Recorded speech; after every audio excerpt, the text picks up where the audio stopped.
Alors dans cette vidéo, j'étais de retour de Chine et j'en parlerai dans une autre vidéo. Et donc, comme dit Paul Éluard, il n'y a pas de hasard, il n'y a que des rendez-vous. Mon téléphone sonne.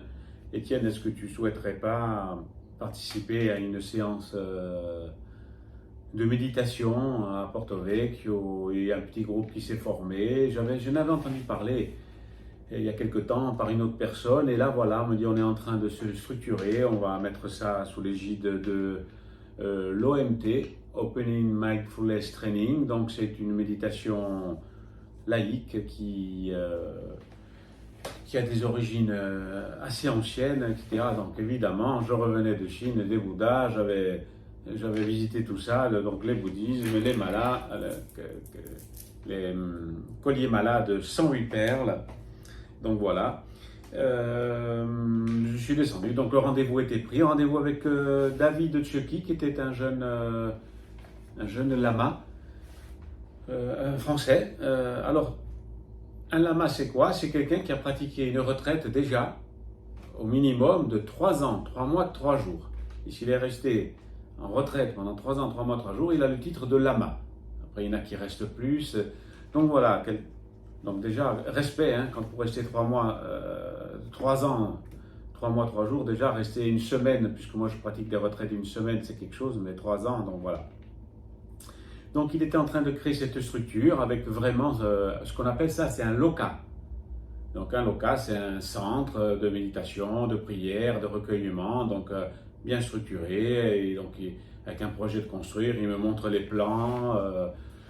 Alors, je connaissais déjà la méditation bouddhiste, laïque ou pas, au travers du KTT. Le KTT, c'est encore un enseignement bouddhiste avec mise en application de mantras qui était installé à Ajaccio. Il voulait faire de l'enseignement à Bastia, donc j'avais été représentant quelques années. Donc, on a fait venir encore une fois des lamas, des gens pour présenter, pour montrer qu'est-ce que c'était l'enseignement bouddhiste. Moi, ça m'intéressait, avec ou sans divinité. Donc, on est toujours devant un Bouddha, mais souvent dans le bouddhisme, il n'y a pas vraiment une divinité en haut comme un dieu, comme on pourrait appeler dans la religion catholique ou dans une religion monothéiste notamment. Donc, moi, j'avais trouvé ça très intéressant, avec toujours la même question, puisqu'on invitait des entrepreneurs, des personnes qui étaient intéressées, parce que tout le monde est intéressé vers cette méditation qui permet de calmer l'esprit, le corps, avec beaucoup de paix, beaucoup de bienveillance, beaucoup moins de souffrance. Et les questions essentielles, d'ailleurs on en a fait plusieurs thèmes, c'est comment arriver à cette quadrature du cercle qui est de vivre dans un esprit apaisé, dans un monde, je ne vais pas dire de bisounours, mais je dis ça pour que vous compreniez bien, tout en étant à l'intérieur d'un monde économique qui bouge avec de la pression du commerce, avec tout son lot de misère qui va avec, méchanceté, jugement. Donc voilà, la recette, évidemment, elle n'y est pas. La réponse, il n'y en a pas. Il y a plus de questions que de réponses, mais peut-être c'est un chemin, il faut peut-être se poser la question. Donc, me concernant, je vois plus de passerelles entre ces deux mondes, entre ces deux types de religion ou de divinité ou de croyance, comme on l'appellera, que de murs qui nous séparent. En tout cas, c'est moi, je veux encore une fois pas juger, surtout pas émettre un avis quelconque. Enfin, je mets juste mon ressenti, le fruit de mon expérience. Donc voilà, avec l'OMT, on a pu reprendre un cycle de méditation assez régulière, toutes les semaines. Bon, après, quand je pouvais pas, puisque j'étais sur Bastia. Et on a pu, j'en ai beaucoup appris. J'ai beaucoup appris parce que notamment une chose, une autre, par David, donc le lama, qui me dit: Étienne, quand deux concepts s'affrontent, ils ne seront jamais d'accord. Un concept physique face à un concept de chimie, ou un concept, un maçon face à un menuisier, un écologiste face à un industriel. Quand deux concepts s'affrontent, évidemment deux religions s'affrontent, deux croyances, ils ne seront jamais d'accord. Même s'ils sont bienveillants, ils pourront parler des heures et des jours, ils ne seront pas d'accord. Par contre, quand deux expériences se rencontrent, eh bien, ils seront toujours d'accord. Moi, je vis mon expérience, ce n'est que la mienne, et toi, tu vis la tienne. Alors après, c'est tout. L'histoire s'arrête là, on peut y trouver des passerelles.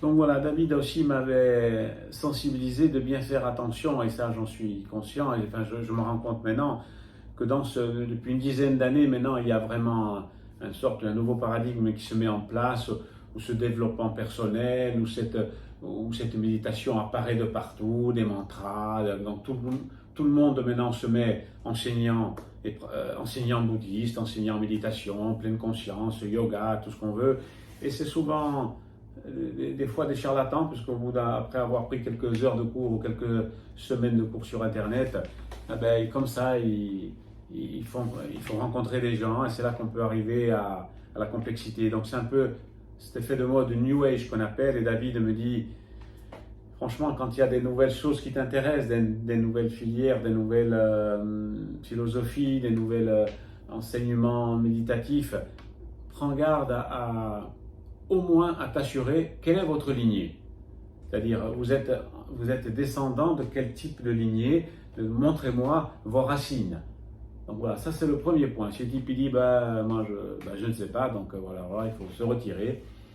Donc là, on avait bien vérifié, ce sont des lignées qui datent de 2500 ans, il y a la Buddha University, il y a des enseignements sur Internet, etc. Et la deuxième, il me dit, quelle est la capacité de ce courant de pensée, de spiritualité, à s'adapter? Est-ce qu'il a un mode de transmission aussi qui est bien régulé? Donc adaptation, transmission. Donc voilà, on a pu pratiquer, et d'ailleurs je pratique toujours, puisque moi je vois ça comme une méditation laïque. En tout cas, quand je sors de là, ça me fait du bien, comme quand je sors d'une méditation catholique, lorsqu'on égrène le chapelet, le rosaire, ou même autre chose, ou que je suis en pleine nature, en pleine marche, en pleine marche méditative, puisqu'il y a aussi des marches méditatives, des repas méditatifs, en pleine conscience. Je vous en ai parlé dans d'autres vidéos, je vous en parlerai lors de mon voyage au Népal. Donc voilà, tout ça fait du bien, ça me fait du bien, je pense que ça fait du bien à tout le monde. J'ai jamais entendu quelqu'un dire moi je suis sorti d'une méditation, c'est nul, je suis encore plus stressé qu'avant, je vois le monde encore plus noir, donc je n'ai jamais entendu ça. Donc voilà, je voulais vous parler du loka de l'Altaro, à Porto Rico.